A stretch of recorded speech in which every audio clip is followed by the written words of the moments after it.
السلام علیکم ورحمۃ اللہ وبرکاتہ۔ صلاح الدین ایوبی نے پیغام لے جانے والے دونوں سواروں کو تہہ خانے کی قید میں ڈال دیا اور اسی وقت اپنی نئی فوج کا دستہ بھیج کر ناجی اور اس کے 3 نائبین کو ان کے مکانوں میں نظر بند کر کے پہرہ لگا دیا۔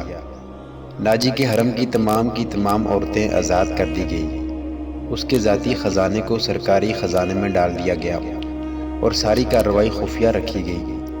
صلاح الدین ایوبی نے علی بن سفیان کی مدد سے ناجی کے اس خط میں جو پکڑ لیا گیا تھا، حملے کی تاریخ کو مٹا کر اگلی تاریخ لکھ دی۔ 2 ذہین آدمیوں کو یہ پیغام دے کر شاہ فرینک کی طرف روانہ کر دیا گیا۔ ان آدمیوں کو یہ ظاہر کرنا تھا کہ وہ ناجی کے پیغمبر ہیں۔ انہیں روانہ کر کے اس سوڈانی فوج کو مصری فوج میں مدغم کرنے کا حکم روک لیا۔ 8ویں روز پیغمبر واپس آ گئے۔ وہ ناجی کا پیغام دے آئے اور فرینک کا جواب ناجی کے نام لے آئے تھے۔ فرینک نے لکھا تھا کہ حملے کی تاریخ سے 2 دن پہلے سوڈانی فوج بغاوت کر دے تاکہ صلاح الدین ایوبی کو صلیبیوں کا حملہ روکنے کی ہوش ہی نہ رہے۔ علی بن سفیان نے صلاح الدین ایوبی کی اجازت سے ان 2 پیغمبروں کو نظر بند کر دیا۔ یہ باعزت نظر بندی تھی جس میں ان دونوں کے آرام اور بہترین خوراک وغیرہ کا خصوصی انتظام کیا گیا تھا۔ یہ ایک احتیاطی تدبیر تھی تاکہ یہ راز فاش نہ ہو جائے۔ صلاح الدین ایوبی نے بحیرہ روم کے ساحل پر ان مقامات پہ اپنی فوج کو چھپا دیا جہاں صلیبیوں کی بحریہ کو لنگر انداز ہونا اور فوجیں اتارنی تھیں۔ اس نے ان مقامات سے دور اپنی بحریہ بھی چھپا دی۔ حملے میں ابھی کچھ دن باقی تھے۔ ایک مورخ سراج الدین نے لکھا ہے کہ سوڈانی فوج نے صلیبیوں کے حملے سے پہلے ہی بغاوت کر دی، جو صلاح الدین ایوبی نے طاقت سے نہیں بلکہ ڈپلومیسی اور حسن سلوک سے دبا لی۔ بغاوت کی ناکامی کی ایک وجہ یہ بھی تھی کہ باغیوں کو اپنا سالار ناجی کہیں نظر نہیں آیا تھا اور اس کا کوئی نائب بھی سامنے نہ آیا، وہ سب قید میں تھے۔ مگر ایک اور مورخ ہتاچی لکھتا ہے کہ سوڈانی فوج نے حملے کے بہت بعد بغاوت کی تھی۔ تاہم یہ دونوں مورخ باقی واقعات پر متفق نظر آتے ہیں۔ دونوں نے لکھا ہے کہ صلاح الدین ایوبی نے ناجی اور اس کے نائبین کو قید میں سزائے موت دے کر رات کے وقت گمنام قبروں میں دفن کرا دیا تھا۔ ان دونوں مورخوں نے اور تیسرے مورخ لین پول نے بھی صلیبیوں کی بحریہ کے اعداد و شمار ایک ہی جیسے لکھے ہیں۔ وہ لکھتے ہیں کہ خط میں دی ہوئی تاریخ کے عین مطابق صلیبیوں کی بحریہ، جس میں فرینک کی، یونان کی، رومیوں کی اور سسلی کی بحریہ شامل تھی، متحدہ کمان میں بحیرہ روم میں نمودار ہوئی۔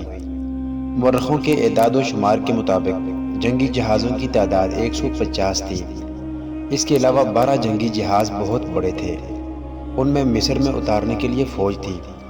اس فوج کا صلیبی کمانڈر ایملرک تھا۔ جن بادبانی کشتیوں میں رسد تھی ان کی تعداد کا صحیح اندازہ نہیں کیا جا سکا۔ جہاز 2 قطاروں میں آ رہے تھے۔ صلاح الدین ایوبی نے دفاع کی کمان اپنے پاس رکھی۔ اس نے صلیبیوں کی بحریہ کو ساحل کے قریب آنے دیا۔ سب سے پہلے بڑے جہاز لنگر انداز ہوئے۔ اچانک ان پر آگ برسنے لگی۔ یہ منجنیقوں سے پھینکی ہوئی مشعلیں تھیں اور آگ کے گولے اور ایسے تیر بھی تھے جن کے پچھلے حصے جلتی ہوئی مشعلوں کی مانند تھے۔ مسلمانوں کی برسائی ہوئی اس آگ نے جہازوں اور کشتیوں کے بادبانوں کو آگ لگا دی۔ جہاز لکڑی کے بنے ہوئے تھے، فوراً جل اٹھے۔ ادھر سے مسلمانوں کے چھپے ہوئے جہاز آ گئے، انہوں نے بھی آگ ہی برسائی۔ یوں معلوم ہوتا تھا جیسے بحیرہ روم جل رہا ہو۔ صلیبیوں کے جہاز رخ موڑ کر ایک دوسرے سے ٹکرانے اور ایک دوسرے کو جلانے لگے۔ ان میں سے صلیبی فوج سمندر میں کود گئی۔ ان میں سے جو سپاہی ساحل کی طرف آئے وہ سلطان ایوبی کے تیر اندازوں کا نشانہ بنے۔ ادھر نور الدین زنگی نے شاہ فرینک کی سلطنت پر حملہ کر دیا۔ فرینک نے اپنی فوج کو مصر میں داخل کرنے کے لیے خشکی کے ذریعے روانہ کر دیا تھا۔ فرینک صلیبیوں کی بحریہ کے ساتھ تھا۔ اسے اپنے ملک پر حملے کی اطلاع ملی تو بڑی مشکل سے جان بچا کر اپنے ملک میں پہنچا، مگر وہاں کی دنیا ہی بدل گئی تھی۔ بحیرہ روم میں صلیبیوں کا متحدہ بیڑا نظر آتش ہو گیا اور فوج جل کر اور ڈوب کر ختم ہو گئی۔ صلیبیوں کا ایک کمانڈر ایملرک بچ گیا۔ اس نے ہتھیار ڈال کر صلح کی درخواست کی جو بہت بڑی رقم کے عوض منظور کر لی گئی۔ یونانیوں اور سسلی والوں کے کچھ جہاز بچ گئے تھے۔ صلاح الدین ایوبی نے انہیں اپنے جہاز واپس لے جانے کی اجازت دے دی، مگر راستے میں ایسا طوفان آیا کہ تمام تر بچے کھچے جہاز غرق ہو گئے۔ 19 دسمبر 1169 کے روز صلیبیوں نے اپنی شکست پر دستخط کیے اور صلاح الدین ایوبی کو تاوان ادا کیا۔ بیشتر مورخین اور ماہرین حرب و ضرب نے صلاح الدین ایوبی کی اس فتح کا سہرا اس کی انٹیلیجنس سروس کے سر باندھا ہے۔ رکاسہ زکوئی کا ذکر اس دور کے ایک مراکشی وقائے نگار اسد الاسدی نے کیا ہے، اور علی بن سفیان کا تعارف بھی اسی وقائے نگار کی تحریر سے ہوا ہے۔ یہ تو ابتدا تھی۔ صلاح الدین ایوبی کی زندگی پہلے سے زیادہ خطروں میں گھر گئی۔ صلیبیوں کے بحری بیڑے اور افواج کو بحیرہ روم میں غرق کر گئے۔ صلاح الدین ایوبی ابھی مصر کے ساحلی علاقے میں ہی موجود تھا۔ 7 دن گزر گئے تھے، صلیبیوں سے تاوان وصول کیا جا چکا تھا، مگر بحیرہ روم ابھی تک بچے کھچے بحری جہازوں کو، کشتیوں کو نگل اور انسانوں کو اگل رہا تھا۔ صلیبی ملاح اور سپاہ جلتے جہازوں سے سمندر میں کود گئی تھی۔ دور سمندر کے وسط میں 7 روز بعد بھی چند ایک جہازوں کے بادبان پھڑپھڑاتے نظر آئے تھے۔ ان میں کوئی انسان نہیں تھا۔ پھٹے ہوئے بادبانوں نے جہازوں کو سمندر کے رحم و کرم پر چھوڑ دیا تھا۔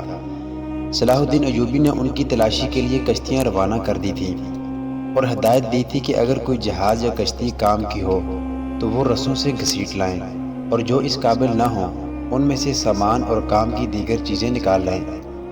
کشتیاں چلی گئی تھی اور جہازوں سے سامان لایا جا رہا تھا۔ ان میں زیادہ تر اسلحہ اور کھانے پینے کا سامان تھا یا لاشیں۔ سمندر میں لاشوں کا یہ عالم تھا کہ لہریں انہیں اٹھا اٹھا کر ساحل پر پٹخ رہی تھی۔ ان میں کچھ تو جلی ہوئی تھیں اور کچھ مچھلیوں کی کھائی ہوئی۔ بہت سی ایسی تھی جن میں تیر پیوست تھے۔ صلاح الدین ایوبی نے صلیبیوں کے تیروں، نیزوں، تلواروں اور دیگر اسلحے کا معائنہ بڑی غور سے کیا تھا اور انہیں اپنے اسلحے کے ساتھ رکھ کر مضبوطی اور مار کا مقابلہ کیا تھا۔ زندہ لوگ بھی تختوں اور ٹوٹی ہوئی کشتیوں پر تیرتے ابھی تک سمندر سے باہر آ رہے تھے۔ ان بھوکے پیاسے، تھکے اور ہارے ہوئے لوگوں کو لہریں جہاں کہیں ساحل پر لا پھینکتی تھی، وہ وہیں نڈھال ہو کر گر پڑتے اور مسلمان انہیں پکڑ لاتے تھے۔ ساحل کی میلوں لمبائی میں یہی عالم تھا۔ سلطان ایوبی نے اپنے سپاہ کو مصر کے سارے ساحل پر پھیلا دیا تھا اور انتظام کیا تھا کہ جہاں بھی کوئی قیدی سمندر سے نکلے اسے وہیں خشک کپڑے اور خوراک دی جائے، اور جو زخمی ہوں ان کی مرہم پٹی بھی وہیں ہو جائے۔ اس اہتمام کے بعد قیدیوں کو ایک جگہ جمع کیا جا رہا تھا۔ صلاح الدین ایوبی گھوڑے پر سوار ساحلی علاقے میں گھوم پھر رہا تھا۔ وہ اپنے خیمے سے کوئی 2 میل دور نکل گیا۔ آگے چٹانی علاقہ آ گیا۔ چٹانوں کے ایک سمت سمندر اور عقب میں صحرا تھا۔ یہ سرسبز صحرا تھا جہاں کھجور کے علاوہ دوسری اقسام کے صحرائی درخت اور جھاڑیاں تھیں۔ سلطان ایوبی گھوڑے سے اترا اور پیدل چٹانوں کے دامن میں چل پڑا۔ محافظ دستے کے 4 سوار اس کے ساتھ تھے۔ اس نے اپنا گھوڑا محافظوں کے حوالے کیا اور انہیں وہیں ٹھہرنے کو کہا۔ اس کے ساتھ 3 سالار تھے۔ ان میں اس کا رفیق خاص بہاؤالدین شداد بھی تھا۔ وہ اس مارکے سے ایک ہی روز پہلے عرب سے اس کے پاس آیا تھا۔ انہوں نے بھی گھوڑے محافظوں کے حوالے کیے اور سلطان کے ساتھ چلنے لگے۔ موسم سرد تھا، سمندر میں تلاطم نہیں تھا، بحریں آتی تھیں اور چٹانوں سے دور ہی سے واپس چلی جاتی تھی۔ ایوبی ٹہلتے ٹہلتے دور نکل گیا اور محافظ دستے کی نظروں سے اوجھل ہو گیا۔ اس کے آگے پیچھے اور بائیں طرف اونچی نیچی چٹانیں اور دائیں طرف ساحل کی ریت تھی۔ وہ ایک چٹان پر کھڑا ہو گیا جس کی بلندی 2-2.5 گز تھی۔ اس نے بحیرہ روم کی طرف دیکھا۔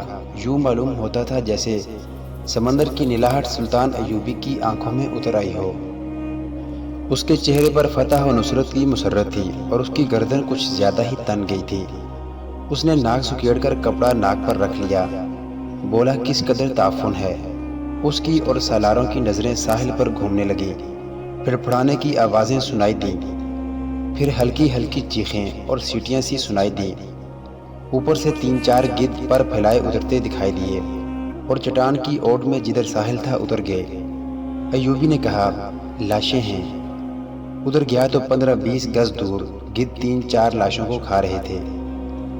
ایک گدھ ایک انسانی کھوپڑی پنجوں میں دبوچ کر اڑا اور جب فضا میں چکر کاٹا تو کھوپڑی اس کے پنجوں سے چھوٹ گئی اور صلاح الدین ایوبی کے سامنے آن گری۔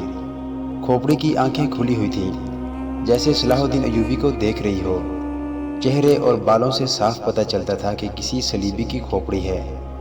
ایوبی کچھ دیر کھوپڑی کو دیکھتا رہا، پھر اس نے اپنے سالاروں کی طرف دیکھا اور کہا، ان لوگوں کی کھوپڑیاں مسلمانوں کی کھوپڑیوں سے بہتر ہیں۔ یہ ان کھوپڑیوں کا کمال ہے کہ ہماری خلافت عورت اور شراب کی نظر ہوتی جا رہی ہے۔ صلیبی چوہوں کی طرح سلطنت اسلامیہ کو ہڑپ کرتے جا رہے ہیں۔ ایک سالار نے کہا، اور ہمارے بادشاہ انہیں جزیہ دے رہے ہیں۔ شداد نے کہا، فلسطین پر صلیبی قابض ہیں۔ سلطان، کیا ہم امید رکھ سکتے ہیں کہ ہم فلسطین سے انہیں نکال سکیں گے؟ خدا کی ذات سے مایوس نہ ہو شداد، صلاح الدین ایوبی نے کہا، ہم اپنے بھائیوں کی ذات سے مایوس ہو چکے ہیں۔ ایک اور سالار بولا، تم ٹھیک کہتے ہو، صلاح الدین ایوبی نے کہا، حملہ جو باہر سے ہوتا ہے اسے ہم روک سکتے ہیں۔ کیا تم میں سے کوئی سوچ بھی سکتا تھا کہ کفار کے اتنے بڑے بحری بیڑے کو تم اتنی تھوڑی طاقت سے نظر آتش کر کے ڈبو سکو گے؟ تم نے شاید اندازہ نہیں کیا کہ اس بیڑے میں جو لشکر آ رہا تھا وہ سارے مصر پر مکھیوں کی طرح چھا جاتا۔ اللہ نے ہمیں ہمت دی اور ہم نے کھلے میدان میں نہیں بلکہ صرف گھات لگا کر اس لشکر کو سمندر کی تہہ میں گم کر دیا۔ مگر میرے دوستو، حملہ جو اندر سے ہوتا ہے اسے تم اتنی آسانی سے نہیں روک سکتے۔ جب تمہارا اپنا بھائی تم پر وار کرے گا تو تم پہلے یہ سوچو گے کہ کیا تم پر واقعی بھائی نے وار کیا ہے؟ تمہارے بازو میں اس کے خلاف تلوار اٹھانے کی طاقت نہیں ہوگی۔ اگر تلوار اٹھاؤ گے اور اپنے بھائی سے تیغ آزمائی کرو گے تو دشمن موقع غنیمت جان کر دونوں کو ختم کر دے گا۔ محترم ناظرین، صلاح الدین ایوبی کی زندگی کے واقعات پر مشتمل سیریز دیکھنے کے لیے چینل کو سبسکرائب ضرور کر لیں۔ گزشتہ اقساط دیکھنے کے لیے چینل پر پلے لسٹ کا وزٹ کریں۔ ویڈیو کو لائک اور شیئر ضرور کیجیے۔ کمنٹ باکس میں نعرہ تکبیر، اللہ اکبر ضرور ٹائپ کریں۔ اللہ آپ کا حامی و ناصر ہو۔